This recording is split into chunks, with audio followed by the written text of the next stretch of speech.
दोनों ध्वज गायब हैं। मंदिर के शिखर पर ऐसा कभी नहीं हुआ है कि द्वारकाधीश के सर से दोनों ध्वज गायब हो गए हों।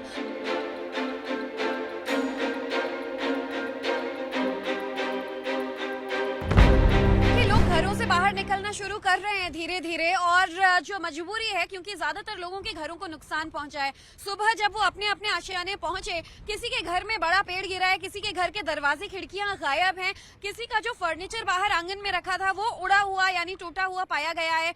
ऐसे में लोग हमें रोक रोक कर, जब वो हमारे हाथ में माइक देखते हैं तो अपना दर्द बयां कर रहे थे कि जरा हमारे घर की तस्वीर देखिए, थोड़ा आप इधर आके भी देख लीजिए। यानी कि जो नुकसान है लोगों ने निश्चित तौर पर झेला है।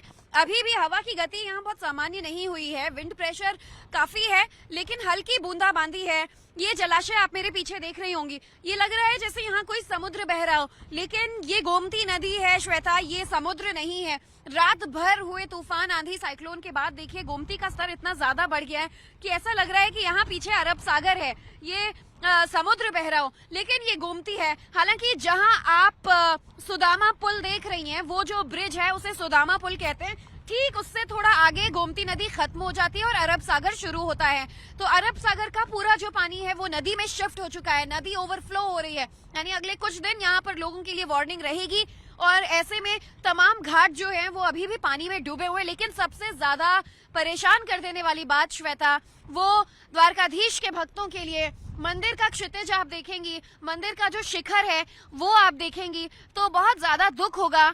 मुझे पता चला है कि इतिहास में सब पहली बार हुआ है कि द्वारकाधीश के नाम के दो ध्वज दिन में 5 बार बदले जाते थे, शिखर पर चढ़कर वहां पर लगाया जाता था। कल एक ध्वज बाकी रह गया था श्वेता, एक ध्वज जो है वो क्षतिग्रस्त हो गया था, लेकिन आज मैं देख रही हूँ कि दोनों ध्वज गायब हैं। मंदिर के शिखर पर ऐसा कभी नहीं हुआ है कि द्वारकाधीश के सर से दोनों ध्वज गायब हो गए हों।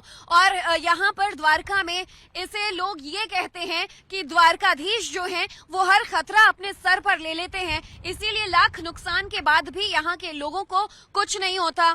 इतना विश्वास लोगों को द्वारकाधीश पर है कि जब जब वो ध्वज जो है वो फटता है या क्षति होती है, तब तब कोई बड़ा हादसा टल जाता है। ये तस्वीरें आप देखेंगे द्वारका की, जो देखिए 3 दिन पहले द्वारका में आया वो द्वारका में ही रह गया, ना उसे द्वारका छोड़कर बाहर जाने की इजाजत थी, और ना कोई पिछले 3 दिन में अगर द्वारका आना चाह रहा हो तो उसे अंदर आने की इजाजत दी गई, क्योंकि न यहाँ पर बसों का परिचालन हो रहा है, ट्रेनें ठप हैं, फ्लाइट्स नहीं चल सकती।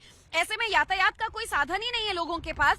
तो द्वारका में आए कई लोग जो मीटिंग्स के लिए आए थे, वो हमसे बातचीत कर रहे थे कि हम कॉन्फ्रेंस के लिए आए हैं, लेकिन हमें नहीं पता था कि मौसम इतना ज्यादा बिगड़ जाएगा। अब न कॉन्फ्रेंस हो रही है, न हम बाहर जा पा रहे हैं। ऐसे में वो तमाम लोग होटल में बंधे हुए हैं, उन्हें सुरक्षित उनके कमरों में रहने को कहा गया है, खाना पानी मुहैया कराया जा रहा है। तो प्रशासन की निश्चित तौर पर कोशिश होगी कि जल्द से जल्द जो जनजीवन है वो सामान्य किया जा सके। लेकिन ये तस्वीरें एक बार फिर आपको मैं चारों तरफ द्वारका की दिखाऊंगी।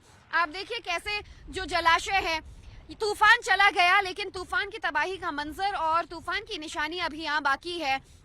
लोगों के जो छोटे मोटे दुकान होते हैं द्वारका में, वो कैसे उजड़ के सड़क पर पड़े हुए हैं। लकड़ी का ये एक डब्बा देखेंगे आप रोड पर, वो दरअसल एक दुकान है, और पूरी की पूरी तरीके से आप देखिए कि कैसे ये जो दुकान है ये रोड पर आकर गिरा हुआ है। ये किसी की रोजी रोटी का साधन था, जो यहाँ तबाही का मंजर बन बर्बादी का आलम बना हुआ है। और आप देखेंगे कि जो छोटे मोटे तमाम बिजली के पुल बैनर्स हैं, कुछ गिर गए हैं, कुछ टेका लेकर वहां पर खड़े हैं।